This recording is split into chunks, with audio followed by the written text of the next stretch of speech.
এখনো কেউ মুগ পালং খাননি? আমার তো মনে হয় এখনো যারা খাননি তারা কিন্তু অনেক বড় একটা সুস্বাদু খাবার মিস করেছেন। তো আজকে আমি আপনাদেরকে দেখাবো খুবই সহজে সিম্পল ভাবে কিভাবে এই মুগ পালং রেসিপিটা করা যায় আর এত মজাদার, এত ইয়ামি ভাবে। আর পালং শাকে কিন্তু প্রচুর পরিমাণে ভিটামিন, তো এভাবে কিন্তু রান্না করে খেয়ে দেখবেন। হ্যালো, আসসালামু আলাইকুম। লাড্ডু কিচেনের পক্ষ থেকে আপনাদের সবাইকে স্বাগতম। তো আজকে আমি মুগ পালংয়ের রেসিপি করব। তো এর জন্য আমি চুলাতে কড়াই দিয়ে সেখানে তেল দিয়ে দিলাম হচ্ছে পেঁয়াজ কুচি আর সাথে দিলাম কাঁচামরিচ।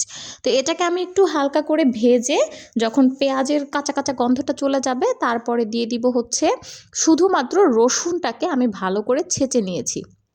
তো এই রসুনটাকে দিয়ে এরপরে তেলের সাথে এটাকেও আমি 2-1 মিনিটের মতো একটু ভেজে নিব।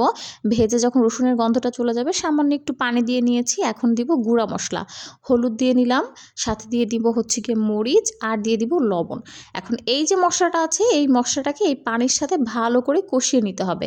এমনভাবে কষাবো যেন তেল ওঠা ওঠা ভাব হয়, আবার মশলাটা যেন পুড়ে না যায়।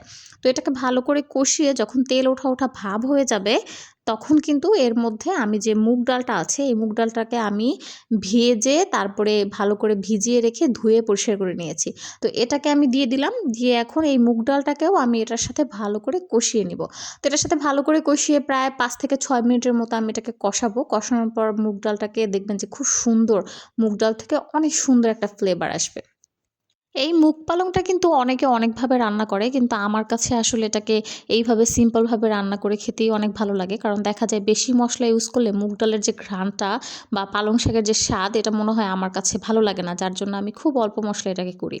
তো এরপরে হচ্ছে মুগ ডালটাকে যখন 4-5 মিনিট হয়ে যাবে, যখন মুগ ডালটা একটু হালকা একটু ঘ্রাণ ছড়াবে তখনই হচ্ছে এর মধ্যে দিয়ে দিব আমি পালং শাক। তো পালং শাকটাকে দিয়ে একটু হালকা হাতে ভালো করে নেড়ে চেড়ে আমি যে মুগ ডালটা আছে সেই মুগ ডালের সাথে কিন্তু মিশিয়ে নিব।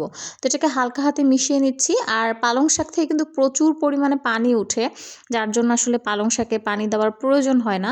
তো আপনারা যদি চান সেক্ষেত্রে কিন্তু মুগ ডালে হালকা একটু পানি ইউজ করতে পারেন, কিন্তু আমি এখানে আসলে কোনো পানি দিব না। এটাকে আমি আস্তে আস্তে করে দমে দিয়ে রান্না করে মুগ ডাল প্লাস শাক দুইটাকেই সেদ্ধ করে নিব। এখন এখানে দিয়ে দিচ্ছি হচ্ছে ভাজা জিরার গুঁড়া। তো এটা দিয়েও ভালো করে মিশিয়ে তারপরে হচ্ছে নেড়ে চেড়ে একদম মুগ ডাল আর হচ্ছে গিয়ে পালং শাক দুটোই ভালো করে নেড়ে চেড়ে মিশিয়ে এখন আমি দম দিয়ে এটাকে হালকা হাতে এটাকে সেদ্ধ করে নেব। তো এটা সেদ্ধ হওয়ার জন্য অপেক্ষা করতে হবে। তো এটা যখন সেদ্ধ হয়ে যাবে তখন কিন্তু দিয়ে দিলাম হচ্ছে পেঁয়াজ বেরেস্তা। তো পেঁয়াজ বেরেস্তা দিলেই কিন্তু দেখবেন যে আরও এত সুন্দর একটা ঘ্রাণ আসবে, মানে মনে হবে যে এখনই নিয়ে এখনই ঝটপট খাওয়া শুরু করি।